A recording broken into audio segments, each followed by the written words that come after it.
Welcome to the How Did I Do Golf Academy. Today we're looking at 3 easy ways to hit the ball further.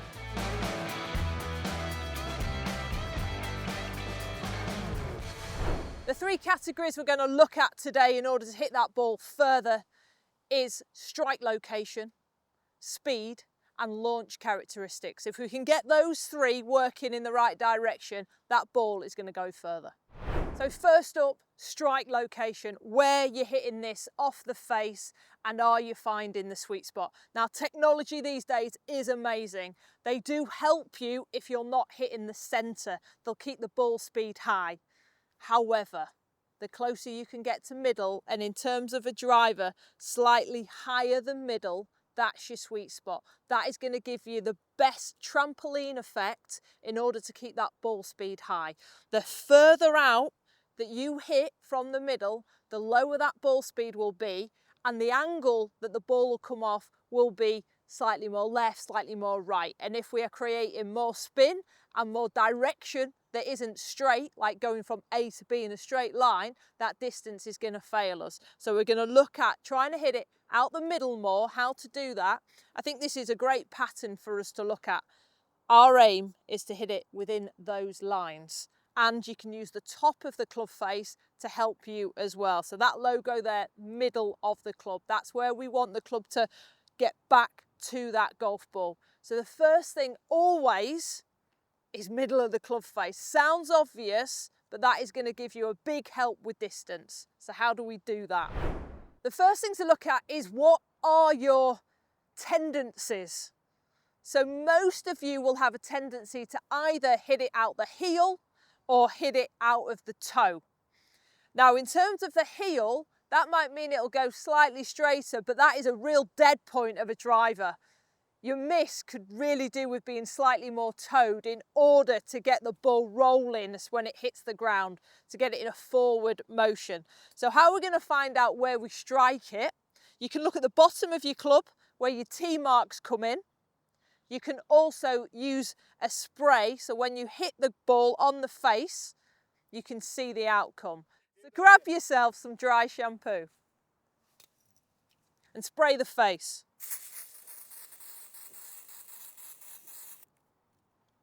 Now if you look at that there, we're now going to hit one.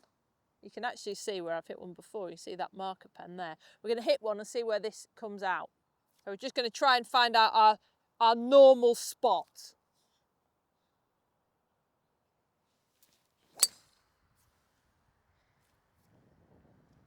My normal spot is ever so slightly toed and up here. Now remember that I am a professional golfer, so the better you are at golf, the more that strike location, that pattern will be tighter. But that's your aim. Can we get the pattern as tight as possible around here? Great way of doing it. Lots of people said foot spray back in the day. Well, I can tell you, it's more expensive. Dry shampoo, chances are it's in the house already. It's a really nice way to work on strike location. Now we're looking at speed. So it's the speed the club head comes through to the ball and then the ball speed off it. So we talked about hitting out the middle, so that's your first port of call. The second one is speed, how quick we can get this club moving through the golf ball. And I'm talking through the ball, not at the top. So there's a lot of times that people get to the top and here, that's their pace. And it gets rigid and the club swings out there. And from that point, we've almost got to slow down to get it back in position. I want you to start thinking about, at the top of your backswing into transition, there's a flow, there's almost like a relaxation, a flex, and then you can get some speed at the bottom. So the idea of these practice swings is to get the whoosh at the ball, not at the top.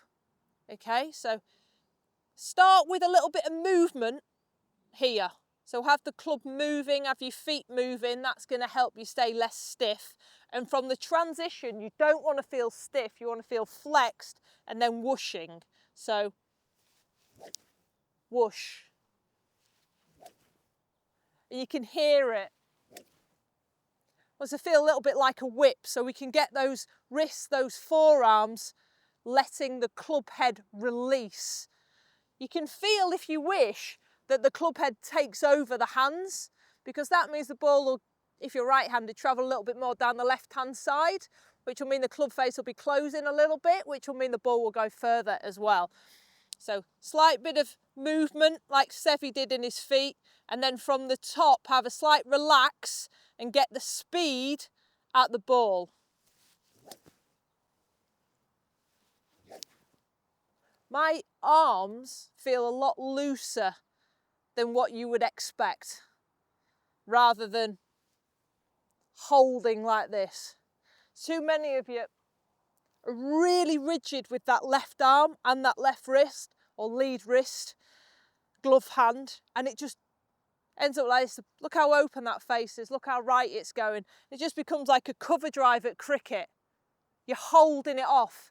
Don't want to be holding off any form of club head if we're trying to get some speed. We want to be releasing it with some whoosh. So that's the sound you're looking for more speed. And finally, the third piece of the jigsaw is launch angle. Now, if you hit the ball too high with too much spin, it's not going to go anywhere.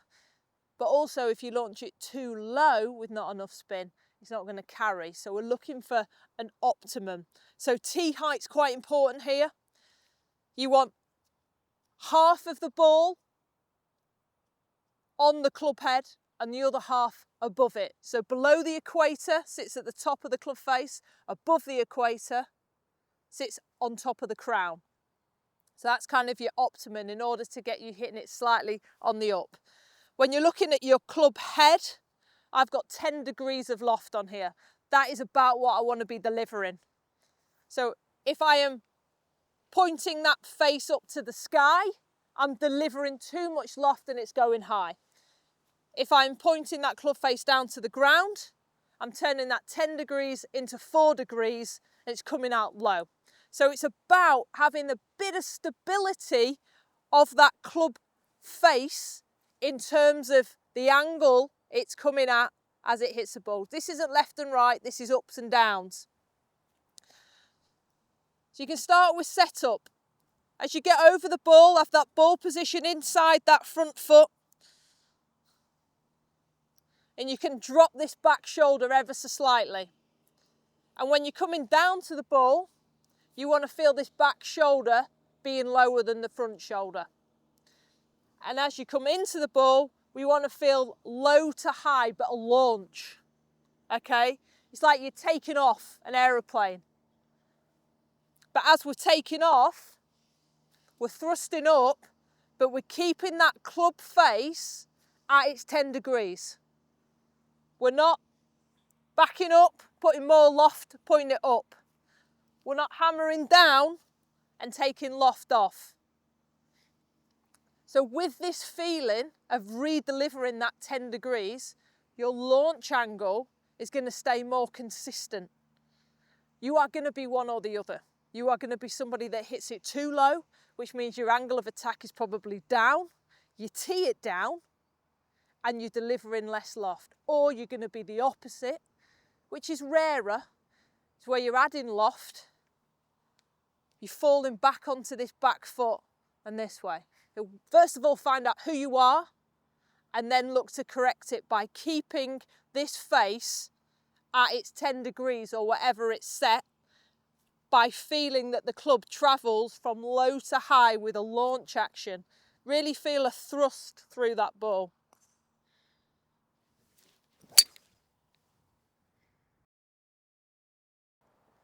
Three ways to hit the ball further. You can get an extra 10 yards from looking at those three characteristics, which are strike location, speed, and launch angle. Try and get them in that order first, and you will certainly add more distance and enjoy hitting driver miles. Thanks for watching this video. Please make sure you like, you comment, and you subscribe. Send it to all of your friends. Everyone can start hitting the ball further. It just makes golf a lot easier when you're hitting 8 irons in instead of 6 irons. I've been Sophie Walker. This is the How Did I Do Golf Academy. Thanks for watching.